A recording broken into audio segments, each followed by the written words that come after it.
आप अपने जीवन को यदि बेहतर बनाना चाहते हैं तो हमारे साथ जुड़ने के लिए चैनल को सब्सक्राइब अवश्य करिएगा। इस संसार में कोई भी ऐसा प्राणी नहीं होगा जो धन की इच्छा ना रखता हो। हर कोई केवल यही चाहत रखता है कि उसके पास इतना सारा धन हो कि वह उससे अपने सभी इच्छाएं पूर्ण कर सके। यदि बहुत सारा नहीं तो कम से कम इतना धन तो हो ही कि वह अपना गुजारा कर सके। धन को प्राप्त करने के लिए कुछ लोग सही राह चुनते हैं, वे धन पाने के लिए कड़ी मेहनत करते हैं, परंतु कुछ लोग छल कपट का सहारा लेकर अतिशीघ्र धन कमाने की कामना रखते हैं। दूसरी तरफ कुछ लोग ऐसे भी होते हैं जिनके पास पैसे ज्यादा दिन तक नहीं टिक पाते हैं। उनकी इस आदत का अंदाजा इसी बात से लगाया जा सकता है कि सुबह उनका पर्स पैसों से भरा रहता है, लेकिन शाम होते ही कुछ चंद सिक्कों के अलावा उनके पास कुछ भी नहीं रहता है। ऐसे में अधिकतर लोगों की ये शिकायत रहती है कि उनके पास धन तो आता है परंतु वह अधिक समय तक टिक नहीं पाता। इस तरह की समस्या से निपटने के लिए आज हम आपके लिए कुछ ऐसे शास्त्रों से जुड़े अचूक उपाय लाए हैं जिन्हें अपनाने से आपके पास सदैव धन टिका रहेगा और आपका पर्स कभी भी खाली नहीं होगा। शास्त्रों में प्रसिद्ध वास्तुशास्त्र के अनुसार यदि यहाँ बताई गई वस्तुओं को आप अपने पर्स में रखेंगे तो आपके पास धन की कमी कभी भी नहीं होगी, आपका पर्स कभी खाली नहीं होगा और ज़रूरत के अनुसार आपको पैसा मिलता रहेगा। आगे बढ़ने से पहले आपसे रिक्वेस्ट करती हूँ कि वीडियो को लाइक ज़रूर करिएगा, दोस्तों को शेयर कर दीजिएगा। अगर आपने अभी तक चैनल को सब्सक्राइब नहीं किया है तो चैनल को सब्सक्राइब करके बेल आइकन ज़रूर दबाइएगा। पहली चीज़ है धन की देवी माता लक्ष्मी की तस्वीर। माँ लक्ष्मी धन से संबंधित हर प्रकार की मुश्किलों का समाधान करती हैं। माता लक्ष्मी की तस्वीर यदि आप अपने पर्स में रखेंगे तो आपको कभी भी पैसों की कमी नहीं होगी, परंतु माता लक्ष्मी की वही तस्वीर आप अपने पर्स में रखें जिसमें वह बैठी हुई मुद्रा में हो। दूसरा, पीपल का पत्ता। हमारे हिंदू धर्म में पीपल एवं तुलसी दोनों को ही पूजनीय मानकर उनकी पूजा की जाती है। शास्त्रों में इनका अत्यधिक महत्व है तथा दोनों के संबंध में अनेक शास्त्रीय उपाय भी हैं जिनमें धन से जुड़ा हुआ उपाय भी शामिल है। वास्तुशास्त्र में बताया गया है कि पर्स में सदैव पीपल का पत्ता रखना चाहिए। ऐसा करने से आर्थिक लाभ प्राप्त होता है। पीपल के पत्ते को अभिमंत्रित करने के बाद शुभ मुहूर्त में इसे पर्स में नोटों के साथ में रखना चाहिए। ऐसा करने से आपका पर्स सदैव धन से भरा रहेगा। जरूरत के समय आपको कभी भी आर्थिक परेशानी का सामना नहीं करना पड़ेगा। दोस्तों, तीसरा, लाल रंग का कागज। ये एक प्रकार का टोटका है जिससे मनोकामना पूर्ण होती है। ये एक अचूक टोटका माना जाता है। इस टोटके के लिए आपको सिर्फ एक लाल कागज चाहिए। इस कागज में आप अपनी इच्छा लिखकर किसी रेशमी धागे से बांधना तथा इसके बाद इसे आप अपने पर्स में रख लें। ऐसा करने से जरूर आपकी इच्छा पूर्ण होगी। दोस्तों, चौथा है चावल।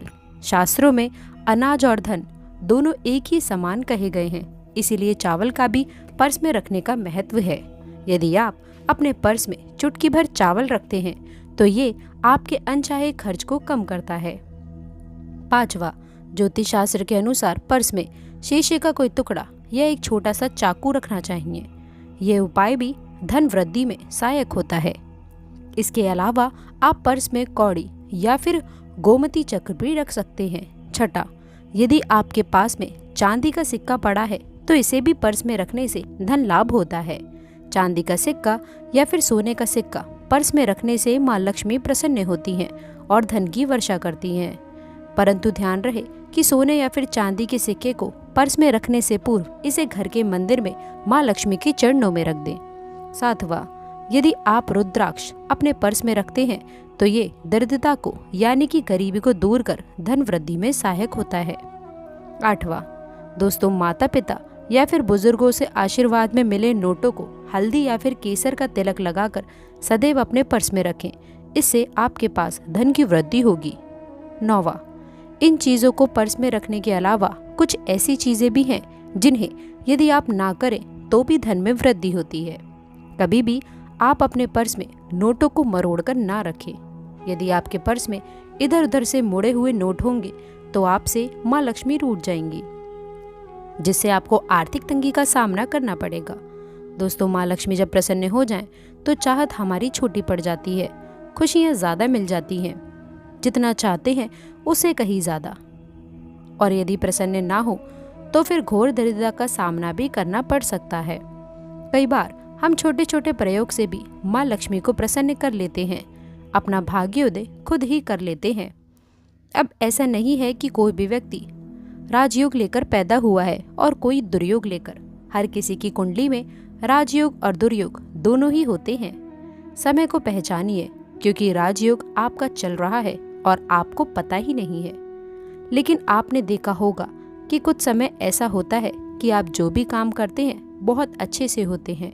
इसका मतलब है कि वह आपका अच्छा वक्त है। तो उस समय को पहचान कर आपको खूब मेहनत करनी चाहिए, ताकि आप दिन दोगुनी रात चौगुनी तरक्की करें। और जब समय गड़बड़ चले तब विपरीत धारा में नहीं, बल्कि सिंपल तरीके से लाइफ को आगे बढ़ाना चाहिए। बस चलें, दौड़ने की या फिर ज़्यादा उछल कूद करने की कोशिश ना करें। हमारे कहने का तात्पर्य आप समझ गए होंगे। जब समय गड़बड़ हो तब शांत हो जाएं, स्थिर हो जाएं, और जब लगे कि सब कुछ ठीक हो रहा है तो एक बार फिर से प्रयास करें। इलायची तो हर घर में होती है और इलायची के प्रयोग से आप अपने शुक्र को मजबूत कर सकते हैं। तो शुक्रवार के दिन, जो खास तौर पर माँ लक्ष्मी का दिन है, इस दिन हरी इलायची का प्रयोग करने से आपके शुक्र को बल मिलता है। और शुक्र जब मजबूत हो जाए तो व्यक्ति को सुख देता है, ऐश्वर्य देता है, भोग विलास बढ़ाता है। यानी कि आप अच्छे से खाएंगे, अच्छे कपड़े पहनेंगे, घूमेंगे फिरेंगे। तो शुक्र को बेहतर करने के लिए ये छोटे छोटे उपाय किए जाते हैं।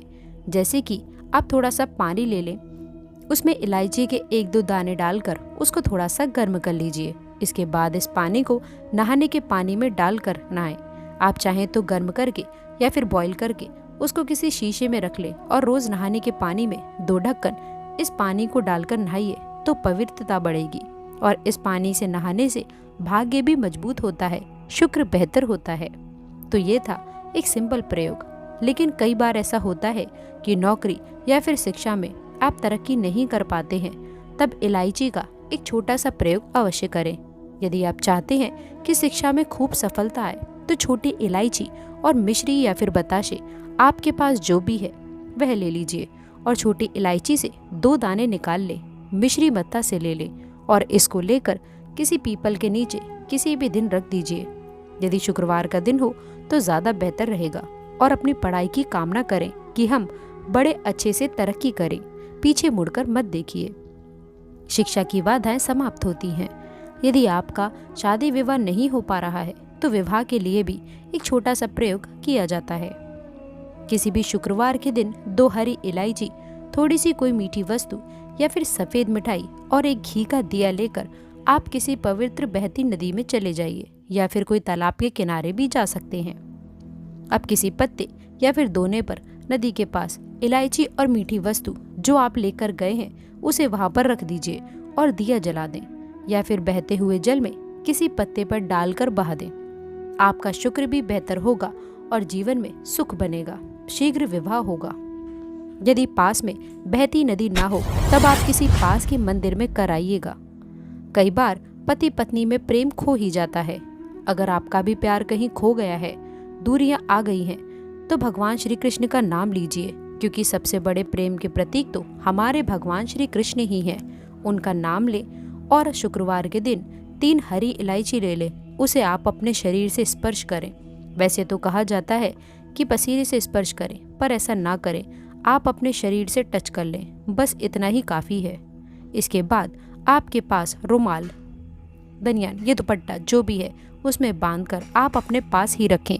अगले दिन सुबह यानी कि शनिवार की सुबह उठकर ये टोटका करना है, तो शुक्रवार के दिन ये सब करके रख लें। इलायची को संभाल कर रखिए और लगातार सुबह सुबह जब आप चाय वगैरह बनाते हैं उसमें 2-4 दाने अच्छे से मिला दें। उससे पहले उसे किसी भारी वस्तु से दबा लें, रख दें, कूट दें और पीस के रखिए। उसको मिलाकर आप पति को खिला दें। शुक्रवार के शुक्रवार को ये करें या फिर लगातार शुक्रवार से शुक्रवार तक करें, आपको लाभ मिलेगा। आप चाहें तो इस प्रयोग को रविवार के दिन भी कर सकते हैं, लेकिन ज़रूर कीजिए, इससे प्रेम बढ़ता है। तो विद्यार्थियों को सफलता पाने के लिए हमने जो खास उपाय बताए उसको कीजिएगा। इसके साथ ही एक छोटा सा काम और कीजिएगा। यदि आप पढ़ाई में थोड़े से कमज़ोर हैं, आपकी पढ़ाई में इच्छा एकदम से खत्म हो गई है, तो थोड़े से दूध में इलायची डालकर उबाल लीजिए और घर में यदि कोई गरीब व्यक्ति आता हो, काम करने वाला, सफाई कर्मचारी, तो उनको आप चाहें तो चाय वगैरह बनाकर उसमें डालकर पिलाइए, तो पढ़ाई में अच्छे मार्क्स आते हैं। यह एक टोटका है। कई बार धन की कमी ऐसी परेशान करती है कि ये लगता है कि जैसे आप असहाय ही हो गए हों। तब ऐसे में किसी हिजड़े को सिक्के और हरी इलायची दान में दीजिए और उनको ये बीच बीच में आप देते रहिए और वह आपकी इस इलायची को खा ले। तो हमेशा ही अपने पास इलायची रखिए और जब भी मौका मिले कुछ सिक्के और इलायची दे दीजिए। आपके जीवन की धन की मुश्किलें दूर हो जाएंगी। बहुत सिंपल प्रयोग है, पर ये काफ़ी काम करता है। बहुत से लड़के चाहते हैं कि उन्हें खूबसूरत बीवी मिले। अब खूबसूरत बीवी चाहते हैं तो एक छोटा सा ज़रा प्रयोग करिएगा। आप गुरुवार के दिन हरी इलायची पीले कपड़े में बांधकर किसी गरीब को दीजिए या फिर आप किसी पास के मंदिर में जाकर रख लें। आपको सुंदर बीवी मिलेगी। बहुत सिंपल प्रयोग है, ज़रा करके देखिएगा, आजमा कर देखिए। कई बार ऐसा होता है कि आपका प्रमोशन नहीं हो रहा है, तनख्वाह नहीं बढ़ रही है। आप बहुत मेहनत करते हैं पर आपके जूनियर सीनियर हो गए, लेकिन आप वहीं पड़े हैं। क्या करेंगे? आप रात में सोने के पहले हरे रंग के कपड़े में हरी इलायची को बांधकर तकिए के नीचे रखकर सो जाएं और अगले दिन सुबह उस इलायची को किसी बाहरी व्यक्ति या फिर आप अपने ऑफिस में भी किसी को दे सकते हैं, तो किसी को भी खिला दें। आपका रुका हुआ प्रमोशन मिल जाएगा। कोई महत्वपूर्ण कार्य से जब आप बाहर जाएं, तब एक छोटा सा प्रयोग करें। अपने दाहिने हाथ में इलायची ले लें, चाहे तो 3 इलायची रख दें। फिर बोलिए श्रीम श्रीम श्रीम। महालक्ष्मी का बीज मंत्र है, तो ये मंत्र बोलिएगा और 1 इलायची खा लीजिए। बाकी की पॉकेट में रखिए, बाद में खाइए। आपको सफलता अवश्य मिलेगी। अगर जीवन में धन की मुश्किलें ज़्यादा परेशान करें, तब एक छोटा सा काम करें। माँ लक्ष्मी की जब आप पूजा करते हैं शुक्रवार के दिन, तब आप उनको एक लाल रंग के कपड़े में हरी इलायची और लौंग दोनों ही अर्पित कर दें। इसके बाद उसको बांधकर आप अपने धन के स्थान पर रखें। धन की कमी नहीं होगी, क्योंकि इलायची की खुशबू माँ लक्ष्मी को आकर्षित करती है। इसीलिए तो कहा जाता है कि दिन का पहला आहत इलायची खाएं। या फिर आपको चाय कॉफ़ी लेने की आदत है, तो 1 इलायची का दाना उसमें डाल लें और फिर उसका सेवन करें, तो फिर आपका दिन बन जाता है। आज के लिए बस इतना ही। दोस्तों, यदि आपने हमारे चैनल को सब्सक्राइब नहीं किया है, तो प्लीज़ चैनल को सब्सक्राइब पक्के से कर लीजिएगा, ताकि ऐसी ही ज्ञानवर्धक जानकारी आपको सबसे पहले मिल सके। तो दोस्तों, मिलते हैं अगली वीडियो में। तब तक के लिए गुड बाय और अंत तक जुड़े रहने के लिए आप सभी का बहुत बहुत धन्यवाद। कमेंट बॉक्स में सच्ची श्रद्धा से एक बार जय मां लक्ष्मी फिर से लिख दीजिए।